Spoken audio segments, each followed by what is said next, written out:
Time. Time is one of the most precious commodities that I have. And I don't know about you, but oftentimes in my life, I have said to myself, it just seems that I don't have enough time. And particularly as it relates to goals and things that I want to accomplish in my life, I have been known to say, I don't have enough time. Here is a question for you. With respect to your English, have you said, have you thought, or used the following statement? Oh, I know that English is important. I know that I need to study, but I don't have enough time. Well, if you have, public service announcement. At least what I've learned in my own life. If English is important to you, you will find the time to achieve your goals as it relates to English. That's right. If English is important to you, you will find the time to achieve your English goals. And in this video, I want to talk about how to possibly use your time more wisely when studying English. Offer some tips, suggestions, or things to avoid. Because time is precious and time is a commodity. So with that being said, what thing, what word, what action should you avoid if you want to learn English?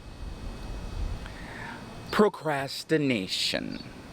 And for those of you that do not know what the word procrastination means to postpone, delay, put off. Or another way of saying it is, stop procrastinating. Oh, I'll do it tomorrow. Oh, I don't have enough time. Oh, there's something more important. Stop procrastinating with respect to your English. Why are you delaying something that you possibly could do as it relates to your English goals right now? So you want to, if at all possible, avoid procrastination. Now, one of the other things that you can do, a tip, a suggestion to use your time more wisely, is to get organized. And what do I mean by get organized? Basically, when you're learning English, you want to or consider doing the following. Look at your day, figure out how many minutes, how many hours that you have in the day to dedicate toward your English. So organize your time. If there are 24 hours in a day, obviously you have other responsibilities. So it is up to you to get organized from a time management perspective and figure out how many hours that you're able to dedicate either on a daily, weekly, or monthly basis as it relates to your time. Now, in addition to that, in terms of being organized, you also want to figure out the ideal time and location for you as it relates to you studying English. Are you better studying English in the morning, afternoon, and night? What specific location are you going to be at? Are you going to be at home, in a cafe? So those are things that you really need to consider. Organizing your time, figuring out a proper location that is best for you to achieve your English goals. Another way in which you can use your time wisely. Now, obviously, there is something called social media, and there are many different applications that you can use for social media. Whatever it is, YouTube, for example, or Facebook groups, or Instagram, TikTok, whatever social media application that you decide to use, whatever content, in this particular case a video, one of the things that I recommend that you do if you're going to use social media and use your time wisely is the following. Let's say you're watching a video.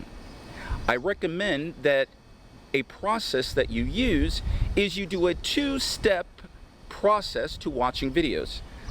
Number one, Watch the video in its entirety. That means from beginning to end, to get the overall message, theme, the topics. So you're watching it for entertainment and to figure out, okay, what is this person talking about? What is the topic as it relates to English? Are there particular themes?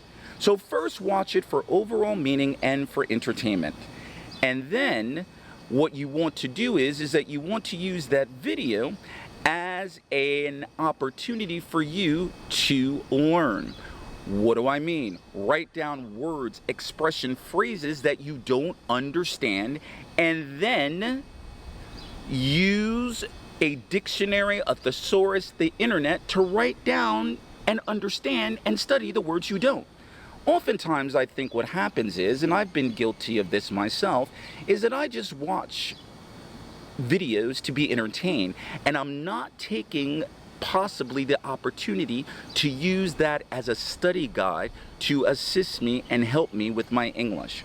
So use social media wisely, and in addition to that, figure out what particular content providers you think are going to assist you as it relates to your English journey.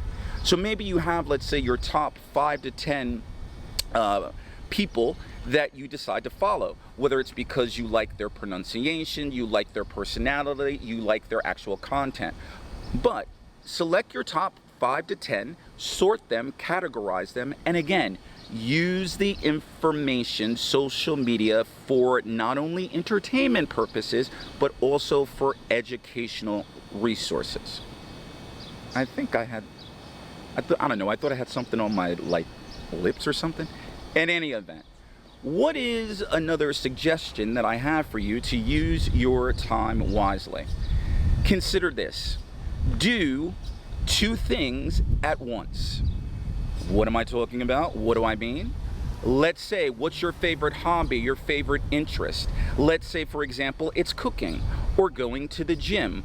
Or let's say, for example, that you are working and you're working on a proposal or a presentation. And even that you are doing homework. You're in college. Doing 2 things at once, what I mean by that is that you want to associate your particular task that you're doing at the moment or your particular hobby or interest in or including English. So for example, if you love working out, while you work out, put on an English podcast, watch an English video relating to the gym or a particular interest.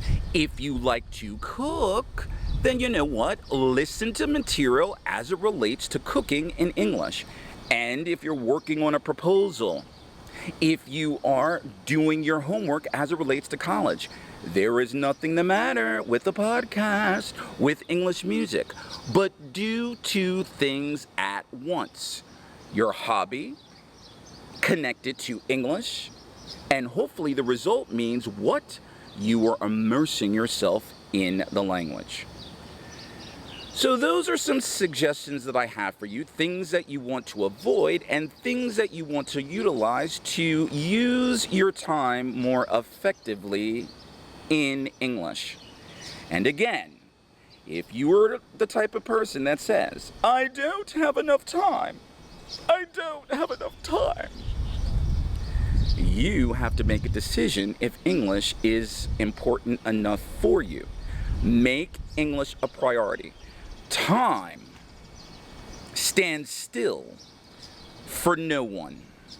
And if English is important to you, you are going to find the time to do it. This is Teacher Will. Thank you for listening. Welcome to the place where you and I learn together. Click on that subscribe button, hit that bell notification, so when I drop a video, you are made aware of it. And if you like this video or you think that someone needs to hear this particular message, please share the video. For I believe that sharing is caring. Until next time.